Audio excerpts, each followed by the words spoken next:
किंदम नाम के एक ऋषि जो बहुत संयम से चलने वाले थे, पर भगवत लीला विधान से उनको दिन में ऐसी काम की वृत्ति जागृत हुई कि वो संभाल नहीं पाए और अपनी पत्नी की प्रेरणा से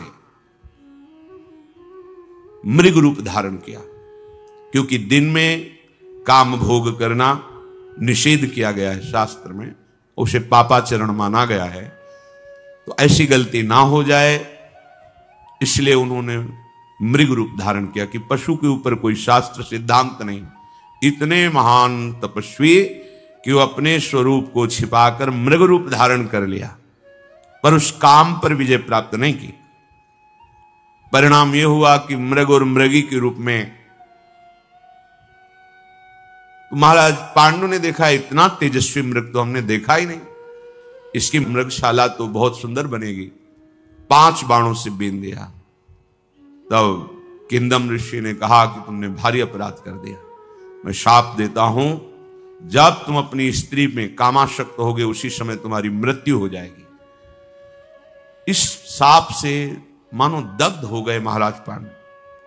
कुंती जी से कहा कि अभी कुछ समय पहले ब्रह्म ऋषियों ने कहा तुम्हें निराश नहीं होना, तुम्हारे पुत्र होगा, तो मैं तो असमर्थ हूं शाप के कारण, फिर पुत्र कैसे हो सकता है। हमें लगता है जब हमारे भाग्य में पुत्र है तो उसका विधान शास्त्र में एक निकलता है, किसी ब्रह्म ऋषि से संयोग कराकर पुत्र प्राप्त किया जाए। क्या कुंती देवी से कहा तुम्हें यह स्वीकार है? उनका भगवान किसी ब्रह्म ऋषि की आवश्यकता नहीं है, हमने एक ऐसा दुर्वासा जी से मंत्र प्राप्त किया है कि जिस देवता को चाहे आकर्षित करके बुला सकते हैं। महाराज पांडु की प्रेरणा से साक्षात धर्म, जिससे धर्मराज युधिष्ठिर प्रकट हुए। फिर महाराज पांडु की प्रेरणा से वायु देवता का वाहन, जिससे महाबलशाली भीम प्रकट हुए। फिर देवराज इंद्र का वाहन, जिससे अर्जुन जी प्रकट हुए।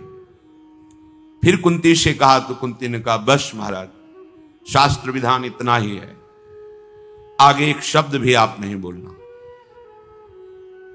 माद्री जी ने प्रार्थना किया पांडु से कि आप जानते मैं किसी भी स्थिति में कुंती जी से कम नहीं हूं, पर मुझे महारानी पद नहीं मिला, मैं सह गई। अब तो असह नहीं हो रहा है कि उनके पुत्र भी हो गए और मेरे पुत्र नहीं, मैं प्रार्थना कर नहीं सकती। आप प्रेरणा कीजिए कुंती जी को कि एक पुत्र के लिए मुझे भी सौभाग्य प्रदान करें। महाराज पांडु ने कुंती जी से ऐसा निवेदन किया। कुंती जी ने कहा किसी भी एक देवता का आप स्मरण करो, मंत्र विधि का प्रयोग मैं कर रही हूं। तो बड़ी सावधानी और प्रवीणता से विचार किया कि इनके 3 पुत्र हैं तो 2 तो होने ही चाहिए, और 2 के लिए अवसर है नहीं, इसलिए उन्होंने एक देवता का स्मरण किया जो 2 रूप में रहते हैं, अश्वनी कुमार। दोनों अश्वनी कुमार प्रकट हुए और उनसे नकुल सहदेव का प्रादुर्भाव हुआ। यही महाभागवत 5 पांडवों के नाम से प्रसिद्ध हुए। सतसंग निवासी ब्रह्म ऋषियों ने उन सब का संस्कार किया और बहुत ही आशीर्वाद दिए। कुंती के ज्येष्ठ पुत्र का नाम युधिष्ठिर, मंझले का नाम भीमसेन और उनसे छोटे का नाम अर्जुन। माद्री के पुत्रों में जो सबसे पहले प्रकट हुए उनका नाम नकुल और दूसरे का नाम सहदेव निश्चित किया गया। पांडवगण ये 5 प्रतिवर्ष एक एक करके प्रकट हुए थे। ये सब दिव्य तेजधारी देव स्वरूप, धैर्यवान, वीर्यवान, महाबली, महान बुद्धिमान, पराक्रमी, इन तेजस्वी पुत्रों को देखकर महाराज पांडु को बड़ी प्रसन्नता हुई। बार बार सत्संग निवासी मुनियों के चरणों में प्रणाम करते हैं कि ये सब आप ऋषियों की कृपा से ही सौभाग्य प्राप्त हुआ है।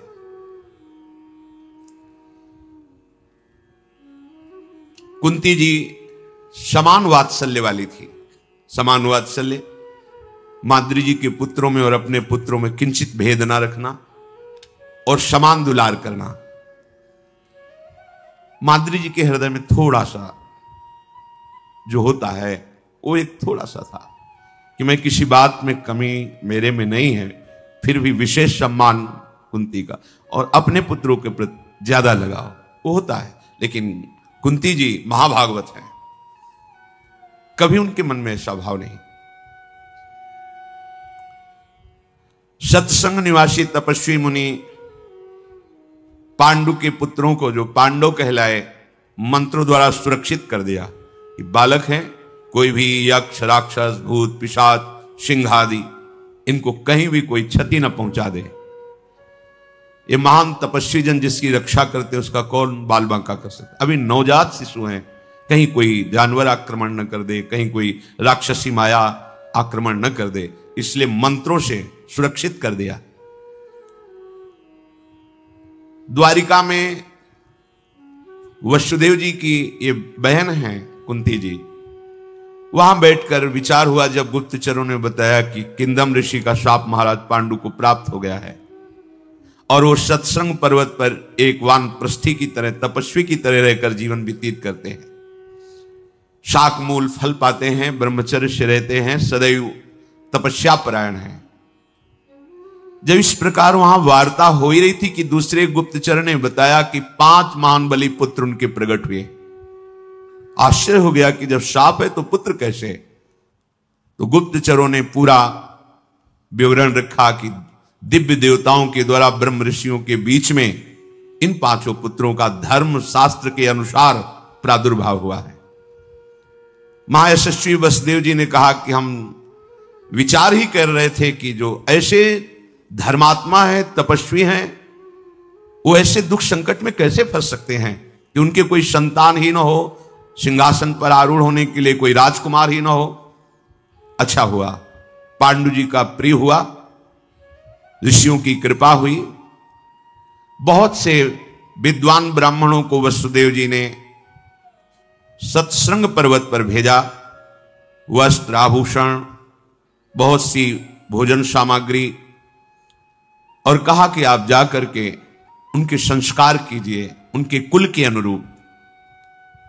ब्राह्मणों ने जाकर के वहां जब महाराज पांडु के सामने बात रखी तो कुंती और माद्री बहुत प्रसन्न हुए और मन से ही वसुदेव जी को प्रणाम किया। गर्भाधान से लेकर चूड़ाकरण, उपनयन, संस्कार, ये सब ब्राह्मणों ने मंत्रों के द्वारा कराया। उनमें श्रेष्ठ पुरोहित श्री कश्यप जी थे। यशस्वी पांडव चूड़ाकरण, उपनयन, यज्ञोपवीत संस्कार, उपाकर्म, वेदाध्ययन, इन सब में उन ब्राह्मणों ने इनको पारंगत किया।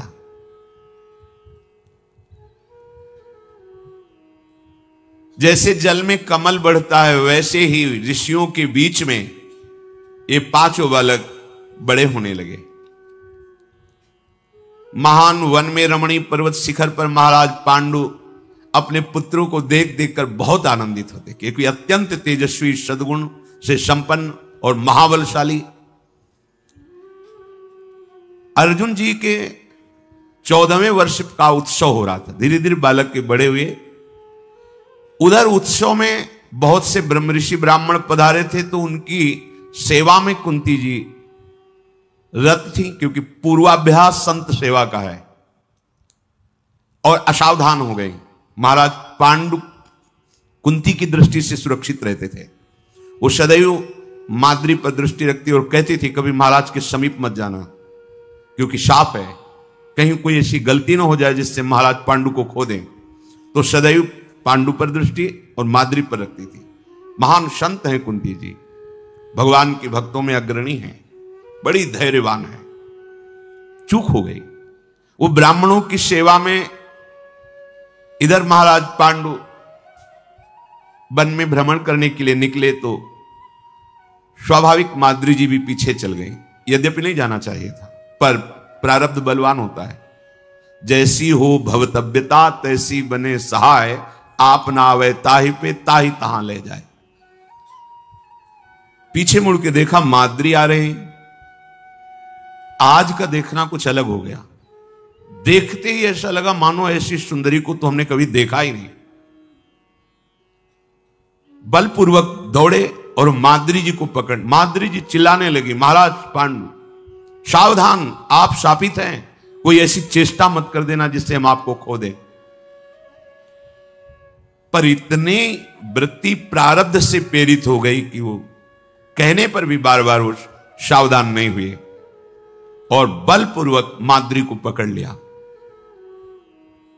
महाराज पांडु अभी धर्मयुक्त क्रिया ही कर रहे हैं, क्योंकि माद्री जी उनकी पत्नी है। जेव ही गले से लगाया ते ही हृदय गति रुक गई और मृत्यु को प्राप्त हो। साफ था, जेव ही तुम अपनी पत्नी को काम भाव से आलिंगन करो, उसी समय मृत्यु हो जाएगी। माद्री ने देखा कि अब मेरे आलिंगन में तो पांडु महाराज का केवल शव है, प्राण निकल गए। बहुत जोर से विलाप करके रोने लगी। ये ईश्वर कुंती के कानों में पड़ा। दौड़ करके वहां आई और देखा महाराज पांडु मृतक अवस्था में। शोकातुर माद्री ने कहा कि हमने बहुत प्रयास किया, पर महाराज मेरी एक नहीं माने और मुझे हृदय से लगा लिया। कुंती जी ने बालकों को वहीं रोक दिया, नजदीक नहीं आना, और कहा तुमसे हमने कहा था कि कभी महाराज के समीप, इतने समीप मत रहना कि तुम्हें छू सके। आपने हमारी बात नहीं मानी। माद्री जी ने कहा मैंने प्रयास किया, पता नहीं मेरे को क्या हो गया था कि मैं उनके पीछे चल रही, ये साप से प्रेरित होकर। इसीलिए बहुत सावधानी पूर्वक जीवन काटना चाहिए। किसी संत का, किसी वैष्णव का अपराध भले वो शाप न दे। उमा क्षमा शाप होते भारी, ये तुम्हारा वो गंभीरता से चुप शांत है तो आप शांत मत समझो। राम रोष पावक सो जरई, जो अपराध भक्त कर करे। ये ऐसे महान तपस्वी हैं, ये भगवत स्वरूप हैं, लेकिन ऋषि का अपराध बन गया तो देखो कैसे मृत्यु हो गई। कुंती जी ने कहा सदा ब्रह्मचर्य का पालन करते हुए हम दोनों को महाराज की प्राण रक्षा करने का व्रत था। माद्री जी ने कहा मैंने महाराज की रक्षा ही की है, पर उनके बल के सामने मेरा बल थोड़ी काम करेगा। उन्होंने बलपूर्वक मुझे हृदय से लगाया, आलिंगन किया। मैंने महाराज को रोकने की चेष्टा की, लेकिन दुर्भाग्य सफलता को प्राप्त हुआ। मेरा दुर्भाग्य सफल हो गया। पांडु महाराज मृत अवस्था को प्राप्त, ये हमारा दुर्भाग्य सफल होना था। माद्री का वचन सुनकर के कुंती बहुत शोक से युक्त हो गई। महाराज पांडु का मुख शांत एकदम, मृत अवस्था में सैया पर पड़े हुए पांडु के समीप समस्त सत्संग निवासी जितने ब्रह्म ऋषि थे सब आ गए। बहुत से चारण जी भी आए। शोक मग्न होकर के कुंती जी ने सबसे कहा कि अब जो क्रियाएं होती हैं हमें तो पता नहीं है, आप सब ब्रह्म ऋषि कैसे महाराज की अंतिम क्रिया हो वो करना चाहिए। कुंती जी ने कहा मैं इनकी ज्येष्ठ रानी हूं, इसलिए इस क्रिया पर ज्येष्ठ अधिकार मेरा है। मैं अपने स्वामी के साथ उनकी चिता में जल करके उनका साथ दूंगी। सब ब्रह्म ऋषि इस बात का अनुमोदन करें। माद्री बोली कदापि नहीं, सब जगह आप आगे हो, लेकिन यहां मैं आगे रहूंगी, क्योंकि महाराज मेरे पर आसक्त होकर शरीर छोड़ा तो मैं महाराज के लिए अपना शरीर उनकी चिता में भस्म करूंगी। और एक हृदय की बात कहती हूं, मेरे हृदय में आपके प्रति बहुत आदर है, पर मेरी सामर्थ्य नहीं कि मैं आपके पुत्रों को अपने पुत्रों जैसा पालन कर सकूं। और आप में स्वभावता यह है कि आप अपने पुत्रों में मेरे पुत्रों में भेद ना अभी रखती हो ना कभी रखेंगी। कई बातों में मैं आपको आदर करती हूं, इसलिए मेरा बर्ताव आपके पुत्रों के साथ सही नहीं रहेगा। मेरा हृदय जानता है, ईर्ष्या से युक्त है, इसलिए आप हमारे पुत्रों का पालन करें। और महाराज मेरे पर आकर्षित हुए, इसलिए मैं साथ में चिता में जलूंगी। कुंती बोली हे महात्माओं, हे ऋषियों, पांडु महाराज का जैसे परम मंगल हो वैसी अंत्येष्टि क्रिया करो।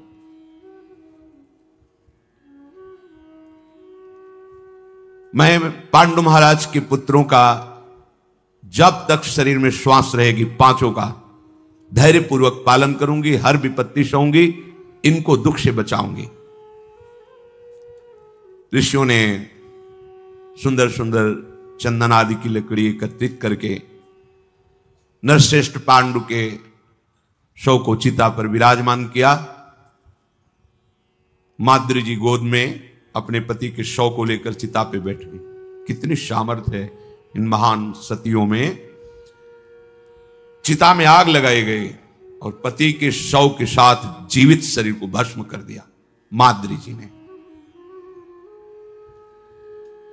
भाइयों सहित युधिष्ठिर जो पांडवजन हैं उनको नए वस्त्र धारण करा करके अंत्येष्टि क्रिया करवाई गई। महाराज पांडु की जलांजलि याद देना। राजा पांडु के इस अंतिम संस्कार में जितने महर्षि सम्मिलित हुए थे, सबने कहा इन बालकों का मार्ग प्रशस्त होना चाहिए। महात्मा राजा पांडु अपना राज्य छोड़कर हम ऋषियों के बीच में निवास कर रहे थे। जब इन्होंने वानप्रस्थ आश्रम स्वीकार किया तो धृतराष्ट्र का राज्य तिलक हो गया हस्तिनापुर में। इस समय धृतराष्ट्र राजा है और उनके जो 100 पुत्र हैं बड़े ही अशुभ विचार वाले हैं, अधर्माचरण वाले हैं। महाराज पांडु के पुत्रों को वहां पहुंचाया जाए, नहीं तो यहां पर्वत पर रहते हुए ये ऋषियों की ही परंपरा में सम्मिलित रहेंगे। इनके लिए राज सिंहासन पर बैठना अनिवार्य है, क्योंकि ये सब धर्मात्मा और ऋषियों के द्वारा सेवित हैं। इस प्रकार सलाह करके देवतुल्य उदार चेता सिद्ध महर्षियों ने हस्तिनापुर जाने का विचार किया। माद्री और पांडु की अस्थियों को ले लिया, 5 पांडवों को और कुंती जी को। अपने दिव्य तपोबल से हस्तिनापुर के बाहर तत्काल पहुंचा दिया और समस्त ब्रह्म ऋषि साथ में सूचना पहुंचाई धृतराष्ट्र को कि हम सत्संग पर्वत पर रहते हैं, सब आपसे मिलना चाहते हैं और आपके भाई पांडु के 5 पुत्रों को आपके हाथ में समर्पित करते हैं। इनको अपने पुत्रों जैसा ही दुलार करना। जी ही ये सुना भीष्म जी, धृतराष्ट्र जी, ये बड़े बड़े कुल के जो माननीय जन हैं वो सब आए। मुनियों ने द्वारपालों द्वारा सूचना पहुंचाई तो संपूर्ण नगर की नर नारी महाराज पांडु के पुत्र पधारे हैं, सब दर्शन करने के लिए आए। 2 घड़ी दिन चढ़ते चढ़ते शास्त्रों पूर्वासी बड़े बड़े तपस्वी मुनि, बड़े बड़े राजमंत्री, ये सब उपस्थित हुए। शांतन नंदन भीष्म, सोमदत्त, वाल्मीकि, महाराज धृतराष्ट्र, संजय, विदुर जी, सत्यवती और काशीराज की दोनों कन्याएं, गांधारी, ये सब दर्शन करने के लिए नगर से बाहर आए। दुर्योधन आदि जो कौरव, ये 100 आभूषणों से विभूषित होकर के ये आए। सब ने पहले महर्षियों को प्रणाम किया जो सत्संग ऋषि निवासी हैं। पुरोहितों ने मंत्र उच्चारण करके स्वस्ति वाचन करके सब ऋषियों को अर्घ्य दिया। जनपद के सब स्त्री पुरुषों ने धरती पर माथा टेक कर सत्संग निवासी ऋषियों का अभिवादन किया, प्रणाम किया। समस्त जन समुदाय शांत भाव से हाथ जोड़े खड़े। फिर भीष्म जी ने महर्षियों का सम्मान करके, आपके आगमन से हमारा हस्तिनापुर परम भाग्यशाली हुआ। सब मृगचर्म धारण किए हुए ऋषि जन हैं। हे कुरुनंदन भीष्म, ये पुत्र पांडवों के हैं। मैं साक्षी हूं, समस्त ऋषि इस बात के साक्षी हैं। विषय भोगों का परित्याग करके ये बाल्यावस्था से ब्रह्मचर्य का पालन करते हुए ऋषियों के समान तेजस्वी, महान धर्मात्मा और अद्वितीय बल वाले पुत्र हैं। हम सब सत्संग निवासी जितने भी ऋषि हैं इनको पुत्र की तरह मानते हैं। महाराज पांडु ने हम सबको अपनी सेवा से प्रसन्न कर लिया है। ये धर्मराज के द्वारा प्रकट हुआ बड़ा युधिष्ठिर है। वायु के समान पवन पुत्र ये भीम महाबली है, इंद्र के समान ये धनंजय अर्जुन सबसे बड़ा धनुर्धारी, और रूप में और बल में नकुल सहदेव बहुत ही सुंदर अश्विनी कुमारों से प्रकट हुए। इनका नाम जो नकुल सहदेव है। अनंत तेज संपन्न ये पांडु कुमार हम आपको समर्पित करते हैं। किसी भी तरह से इनको कोई कष्ट नहीं होना चाहिए। भीष्म जी आप जानते हैं समस्त धर्मों को, और आप ये भी जानते हैं कि धृतराष्ट्र के मन में क्या चल रहा और कौरवों के मन में जो 100 भाई, आपको बताना नहीं है, आप पांडवों की रक्षा करना। और ये माद्री और महाराज पांडु की अस्थियां हैं, आप अपने कुल परंपरा अनुसार उनका अंत्येष्टि जो होता है वो कीजिए। देखते ही देखते समस्त ऋषि अंतर्धान हो गए, क्योंकि सब दिव्य तेज संपन्न थे। सब हस्तिनापुरवासी उस दिशा को नमस्कार किया जिधर से ऋषि जन अंतर्ध्यान हुए। फिर महाराज पांडु और माद्री की अस्थियों को लेकर के भीष्म जी, विदुर जी गंगा जी के तट पर अस्थियों को रखकर बहुत विषाद किया, कैसे धर्मात्मा राजा को हमने खो दिया है। फिर उत्तम ब्राह्मणों के द्वारा अंत्येष्टि क्रिया कराई। भीष्म जी, विदुर जी, धृतराष्ट्र जी, पांडव और कुरुकुल की स्त्रियों सहित जलांजलि अर्पित की गई। तदनंतर कुंती जी, धृतराष्ट्र जी, बंधुओं सहित भीष्म जी पांडु के उन 5 पुत्रों को महल में ले गए और उनके हाथों से ढेर सारे रत्न ब्राह्मणों को दान कराए। मरण शौच जब निवृत्त हुआ तो पांडवों को शुद्धि स्नान कराया गया। श्राद्ध की समाप्ति होने पर भगवान व्यास जी पधारे और सत्यवती जी से कहा, मां अब तुम्हारे यहां रुकने का समय संपन्न हुआ। मैं देख रहा हूं आगे भयंकर विपत्ति आने वाली है, बहुत बुरे दिन आ रहे हैं।